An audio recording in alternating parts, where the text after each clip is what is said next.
y hasta mi vida por defender el derecho que usted tiene a creer en eso. El espírita, por lo tanto, laico, humanista, progresista y muy respetuoso de las ideas de los demás. Firme en sus principios, respetuoso con las ideas diferentes de los demás. Eso es lo que Habermas y Levinas nos hablan hoy de alteridad, de ponernos en el lugar del otro para respetarlo, porque solo respetándolo lograremos respeto para nosotros.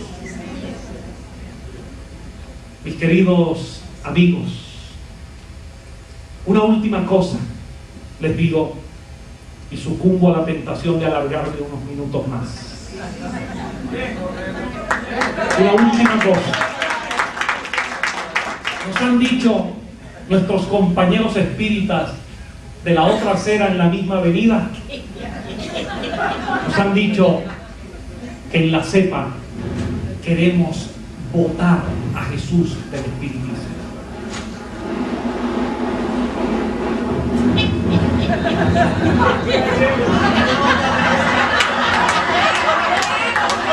Hasta eso es respetable.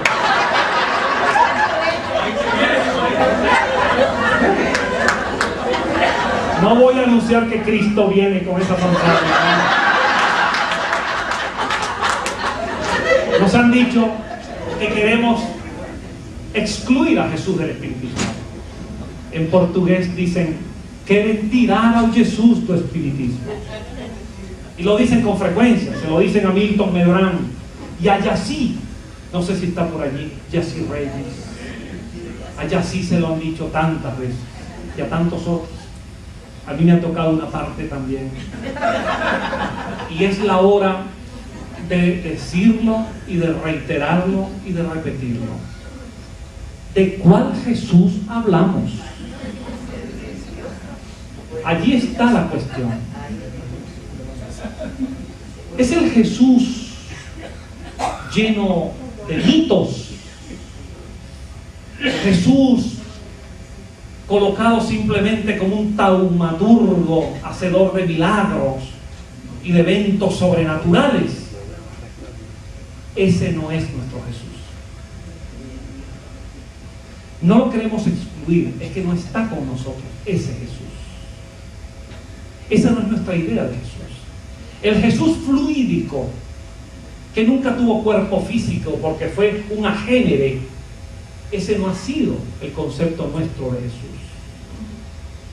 El Jesús que justifica en las jerarquías eclesiásticas las mayores barbaridades. Jesús utilizado para bendecir ejércitos que van a las guerras. Jesús para bendecir en las plazas de toros para asesinar animales. Jesús para ser empleado en la justificación de eventos que escapan a su grandiosidad, no es nuestro concepto de Jesús. Aprendimos con Allan Kardec la idea de Jesús hombre y no Dios. Jesús humano y no mito. Jesús profundamente humano, inmenso, inmenso en su evolución espiritual. Distamos de él años luz de evolución. Pero algún día, como lo dijo Amalia, seremos como Jesús. Aunque Jesús ya esté lejos, porque nos lleva una distancia adelante. Pero hay que decirle a esos amigos espíritas de la otra acera en la misma avenida que amamos a Jesús. Jesús está con nosotros en nuestros ideales y en nuestros valores. Y no vamos a renunciar a Jesús. No vamos a renunciar a deleitarnos estéticamente y éticamente con la lectura del hermoso mensaje lírico de profundo humanismo y profundamente esperanzador que es el Sermón de la Montaña. No renunciamos a Jesús. Y sentimos que aquel maestro que dijo, solo la verdad os hará libres, y no solo los dogmas, ni solo la fe, sino solo la verdad os hará libres, se identifica con nuestros afanes de búsqueda y de progreso. El maestro del amor y de la verdad por antonomasia, que es Jesús, está y estará siempre con nosotros. Jesús sin mitos, sin ceremoniales, sin liturgias, sin jerarquías eclesiásticas. Jesús humano, Jesús para cada quien. Y en la comunión de cada uno de nosotros con Jesús y a través de su mensaje con Dios, una comunión íntima, personal, reservada, que no necesita ceremonias externas y que de paso se expresa básicamente en el comportamiento cotidiano. Una vez en un centro espírita, para no poner ejemplos solo de los demás, en un centro espírita había un dirigente, un orador, un buen expositor. Todos los domingos se reunía al centro espírita e iba un buen público y continuamente hacía alusión a Jesús y su modelo moral y sus enseñanzas de bien, de amor, de verdad, de transformación y de redención. Y entre aquel público había una persona que no perdía un domingo, que estaba allí todos los domingos escuchando al excelso expositor. Pasaron los años, pasaron muchos años y ambos desencarnaron. Y en el mundo espiritual se encontró una situación paradójica. El expositor de verbo fluido, de grandes ideas, se encontró con una situación que le extrañó. Vibraba en un campo, en una franja, con un poquito de oscuridad. Él estaba convencido de que en la dimensión espiritual su aura se iba a expandir, que iba a brillar con destellos áureos y argentíferos. No, su aura estaba un poquito oscura.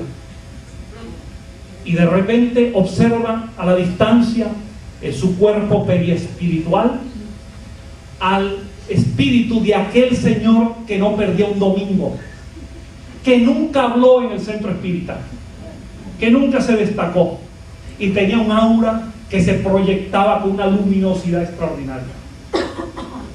Y el antiguo orador, dijo: Dios mío, te has equivocado. Esta es una terrible injusticia. Esto es una grave injusticia. ¿Cómo a mí, que tanto expuse las doctrinas de Jesús en el centro espírita, cómo es posible que mi aura esté tan opaca, que me siento hasta con alguna tormenta moral? ¿Y cómo ese señor que nunca habló siquiera tiene un aura tan brillante? Y de repente el orador se acercó a este humilde y brillante espíritu allí y le reclamó esa situación, hasta que aquel ser le dijo: es verdad, esto es una terrible injusticia. No sé cómo ha ocurrido esto, no sé qué pasa. Yo no sé por qué tengo un aura tan brillante, por qué tengo esta luz alrededor mío. Esto es una injusticia, Dios. Esta luz le pertenece a usted. Y el orador le dice: pero ¿cómo es esto posible? Cuénteme un poco acerca de aquellos domingos. Y finalmente este espíritu le dice: mire, yo iba todos los domingos y me sentía arrobado por el cántico de su oratoria, por aquellos mensajes tan lindos. Y yo no me atrevía a hablar porque ante lo que usted decía, yo no podía hablar. Pero yo lo único que hice en mi vida fue que todo lo que usted decía, yo le escuchaba, yo salía al centro espírita a ponerlo en práctica.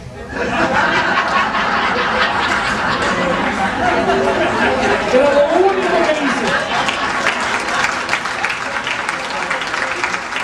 Lo único que yo hice. Mis amigos, mis amigos, consonancia.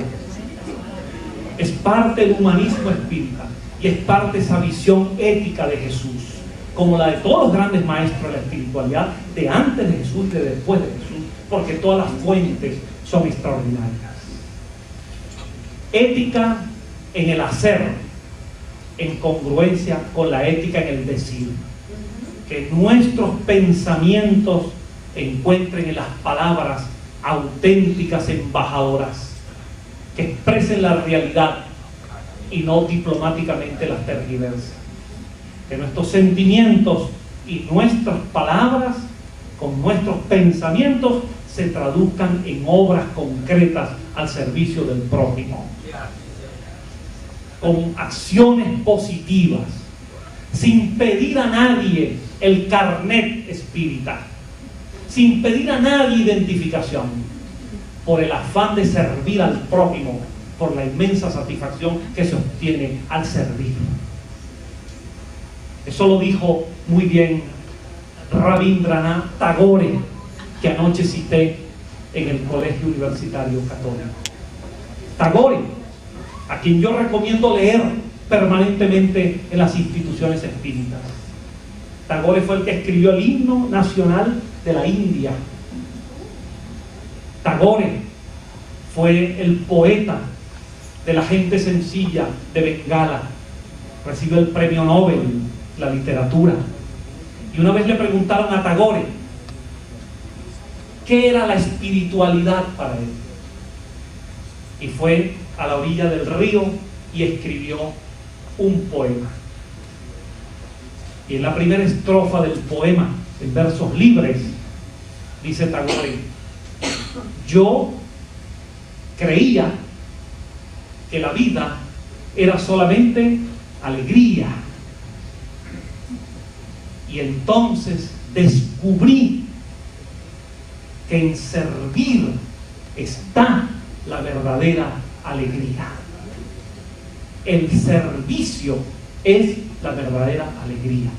Servir a los demás con la palabra orientadora, con la ayuda oportuna, con la palabra de amor, con el afecto, con la dignidad, con todo lo que enaltezca al que nos necesita en un momento dado y en un momento oportuno. Leamos a Tagore, que por cierto, y no quisiera dejarlo pasar, estando aquí en Puerto Rico, fue traducido al español, a la lengua española, por otro premio Nobel, quien junto con su esposa tomó la obra de Tagore y la trajo, la vertió al idioma español. Él fue un gran escritor, nacido en Huelva, en España, recibió el premio Nobel de literatura. Se llamó Juan Ramón Jiménez. Y de niños leímos tantas veces Platero y yo. Él y su esposa Zenobia Camprubí tradujeron al español la obra de Tagore. Y en sus últimos años, afectado por algunas dificultades psicológicas, el gran Juan Ramón y su esposa recibió, viviendo aquí en Puerto Rico, porque fue un exiliado de la República Española, que huyó de la dictadura, acá la Universidad de Río Piedras le entregó una casa en el recinto universitario para que pasara sus últimos años. Así que Puerto Rico tiene la honra de haber acogido a Juan Ramón Jiménez y su esposa Zenobia, nacida aquí en Puerto Rico. De modo que de la teoría a la práctica, la visión de CEPA, pues, laica, humanista, progresista, no puede carecer de ternura. La ciencia no puede ser dura, fría. La ciencia debe tener conciencia. Y el ser capaz de avanzar en el conocimiento racional y duro de la ciencia no puede implicar